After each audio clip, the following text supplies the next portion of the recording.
শ্রীরামকৃষ্ণ ভক্তমালিকা রানী রাসমণি অন্তিম পর্ব। শ্রীরামকৃষ্ণ প্রথমে ভ্রাতার অনুরোধ সত্ত্বেও কালীবাড়িতে বাস ও অন্নপ্রসাদ গ্রহণ করিতে প্রস্তুত ছিলেন না, কিন্তু দৈব বিধানে পরে উহাতে স্বীকৃত হন। অধিকন্তু মথুরানাথের বিশেষ অনুরোধে দেবীর পূজক পদেও ব্রতী হন। এই সূত্রে রানীর সহিত তাঁর ঘনিষ্ঠ পরিচয় জন্মে এবং উভয়ে পরস্পরের গুণগ্রামে মুগ্ধ হন। ইহার পর 1262 সালের ভাদ্র মাসে নন্দোৎসবের দিনে গোবিন্দজিকে কক্ষান্তরে শয়ন করাইতে লইয়া যাইবার সময় পূজক ক্ষেত্রনাথ ভূপতিত হইলেন এবং বিগ্রহের একটি পদ ভাঙিয়া গেল। তখন সমস্যা দাঁড়াইল, নতুন মূর্তি গড়াইতে হইবে অথবা ভগ্নপদে সংস্কার করিলেই চলিবে। রাসমণির আহ্বানে পণ্ডিতগণ সমবেত হইয়া বিধান দিলেন যে ভগ্নমূর্তি গঙ্গাজলে নিক্ষিপ্ত এবং তৎস্থলে নতুন বিগ্রহ নির্মিত হওয়া উচিত। তদনুসারে নূতন মূর্তি গঠনের আদেশ দেওয়া হইল। কিন্তু সভা ভঙ্গ হইলে মথুরবাবু রানীমাতাকে বলিলেন, ছোট ভট্টাচার্যকে এ বিষয়ে জিজ্ঞাসা করা তো হয়নি, তিনি কি বলেন জানতে হবে। মথুরানাথ পূর্বেই শ্রীরামকৃষ্ণের ভগবৎ প্রেমের পরিচয় পাইয়াছিলেন। তাহার প্রশ্নের উত্তরে ঠাকুর ভাবাবস্থায় বলিলেন, রানীর জামাইদের কেউ যদি পড়ে পা ভেঙে ফেলত, তবে কি তাকে ত্যাগ করে আর একজনকে এনে তার জায়গায় বসানো হতো, না তার চিকিৎসার ব্যবস্থা হতো? এখানেও সেরকম করা হোক। মূর্তিটি জুড়ে যেমন পূজা করা হচ্ছে তেমনি পূজা করা হোক। ত্যাগ করতে হবে কিসের জন্য? রানী এই কথা শুনিয়া আশ্বস্ত হইলেন এবং শ্রীরামকৃষ্ণ মূর্তি গঠনে অভিজ্ঞ জানিয়া জামাতা মথুরানাথের পরামর্শে তাহাকেই সংস্কারের ভার দিলেন। নিপুণ হস্তে সংস্কার কার্য এমন সুসম্পন্ন হইল যে পরীক্ষা করিয়া ভগ্নস্থান ধরিতে পারা যাইত না। অতঃপর ক্ষেত্রনাথ কার্যচ্যুত হইলেন এবং শ্রীরামকৃষ্ণকে রাধা গোবিন্দ মন্দিরের পূজাভার গ্রহণ করিতে হইল। এই সময় বিভিন্ন কালে কালীর মন্দিরে ও শ্রী শ্রী ঠাকুরের যেসব বিবিধ ভাবের পূজা চলিতেছিল, মন্দিরের কর্মচারীগণ তাহাকে অনাচার আখ্যা দিলেও গুণগ্রাহী বুদ্ধিমান মথুরানাথের বুঝিতে বাকি ছিল না যে এই পূজারীর ঐকান্তিক ভক্তির ফলে দেবী জাগ্রতা হইবেন এবং রানীর মন্দির প্রতিষ্ঠা সার্থক হইবে। রাসমণি পূর্বেই ঠাকুরের মুখে ভক্তিমাখা সঙ্গীত শ্রবণে পুলকিত হইয়াছিলেন। এই গানটি তাহার বিশেষ প্রিয় ছিল।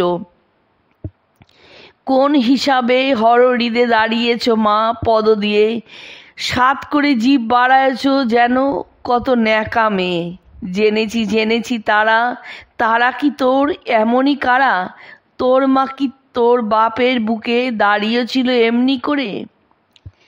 সম্প্রতি শ্রী গোবিন্দ বিগ্রহে সংস্কারের পূর্বে ঠাকুরের ভাবাবেশ ও ভক্তিপূত সিদ্ধান্তের পরিচয় লাভে সে প্রীতি শ্রদ্ধায় পরিণত হইয়াছিল।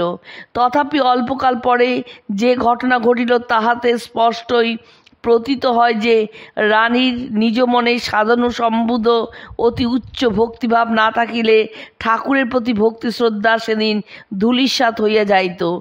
রানী সেদিন মন্দিরে শ্রী শ্রী জগদম্বার দর্শন ও পূজাদি করিবার কালে তদ্বিষয়ে তন্ময় না হইয়া বিষয়কর্ম সম্পর্কে একটি মামলার ফলাফল সাগ্রহে চিন্তা করিতেছিলেন।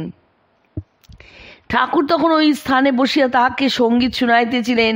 ভাবাবিষ্ট ঠাকুর তাহার মনের কথা জানিতে পারিয়া ওইখানে ওই চিন্তা বলিয়া তাহার কোমলাঙ্গে আঘাতপূর্বক ওই চিন্তা হইতে নিরস্তা হইতে শিক্ষা প্রদান করিলেন।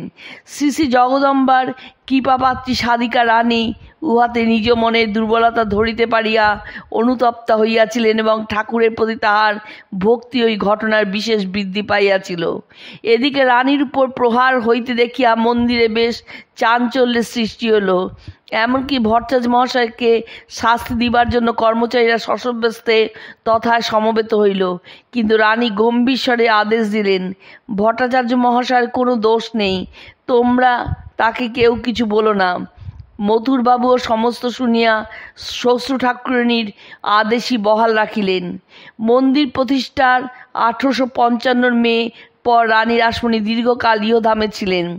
1861 খ্রিস্টাব্দের প্রারম্ভে তিনি গ্রহণী রোগে আক্রান্ত হন। তখনও দক্ষিণেশ্বরের জন্য কৃত দিনাজপুরের জমিদারি দেবোত্তর করা হয় নাই। এখন উহা করিবার জন্য তিনি ব্যস্ত হইলেন। তাহার কন্যা চতুষ্টয়ের মধ্যে তখন কেবল শ্রীমতী পদ্মমণি ও শ্রীমতী জগদম্বা বাঁচিয়াছিলেন। ভবিষ্যতে সম্পত্তির অপব্যবহার বন্ধ করিবার জন্য রোগ শয্যা সাহিতা রানী উভয় কন্যাকে দেবোত্তর করিবার সম্মতিযুক্ত একখানি ভিন্ন একখানা একবার নামা লিখিয়া দিতে বলিলেন। জগদম্বা উহাতে সম্মতা হইলেও পদ্মমণি সই দিলেন না। তাই মৃত্যুশয্যায় শয়ন করিয়াও রানী শান্তি লাভ করিতে পারিলেন না। অগত্যা জগদম্বার ইচ্ছা যাহা হইবার হইবে ভাবিয়া তিনি 1861 খ্রিস্টাব্দের 18ই ফেব্রুয়ারি দেবোত্তর দানপত্রে সই করিলেন এবং ওই কার্য সমাধা করিবার পরদিন মঙ্গলবার রাত্রিকালে শরীর ত্যাগ করিয়া দেবীলোকে গমন করিলেন। শরীর ত্যাগের কিছু পূর্বে রানী রাসমণি কালীঘাটে আদি গঙ্গা তীরস্থ বাটিতে আসিয়া বাস করিয়াছিলেন। দেহরক্ষার অব্যবহিত পূর্বে তাহাকে গঙ্গা গর্ভে আনয়ন করা হইলে সম্মুখে অনেকগুলি আলোক জ্বালা রইয়াছে দেখিয়া সহসা বলিয়া উঠিয়াছিলেন, সরিয়ে দে, সরিয়ে দে, ওসব রোশনায় আর ভালো লাগছে না। এখন আমার মা আসছেন, তার শ্রী অঙ্গের প্রভায় চারিদিক আলোকময় হয়ে উঠেছে। কিছুক্ষণ পরে মা এলে, পদ্ম যে সই দিলে না, কি হবে মা? কথাগুলি বলিয়াই পুণ্যবতী রানী শান্তভাবে মাতৃ করে মহাসমাধিতে শয়ন করিলেন। রাত্রি তখন দ্বিতীয় প্রহর উত্তীর্ণ হইয়াছে। এইরূপ ভক্তিমতী নারীর জীবনীর পূর্ণ তাৎপর্য লৌকিক দৃষ্টিতে নির্ণয় করা অসম্ভব। ইহার কিঞ্চিত মাত্র ধারণায় আনিতে হইলে আমাদিগকে শ্রীরামকৃষ্ণের বাণীরই অনুধ্যান করিতে হইবে। তিনি বলিয়াছিলেন, রানী রাসমণি শ্রী শ্রী জগদম্বার অষ্টনায়িকার একজন। ধরাধামে তাহার পূজা প্রচারের জন্য আসিয়াছিলেন। রানীর প্রতি কার্যে জগন্মাতার উপর অচলা ভক্তি প্রকাশ পাইত।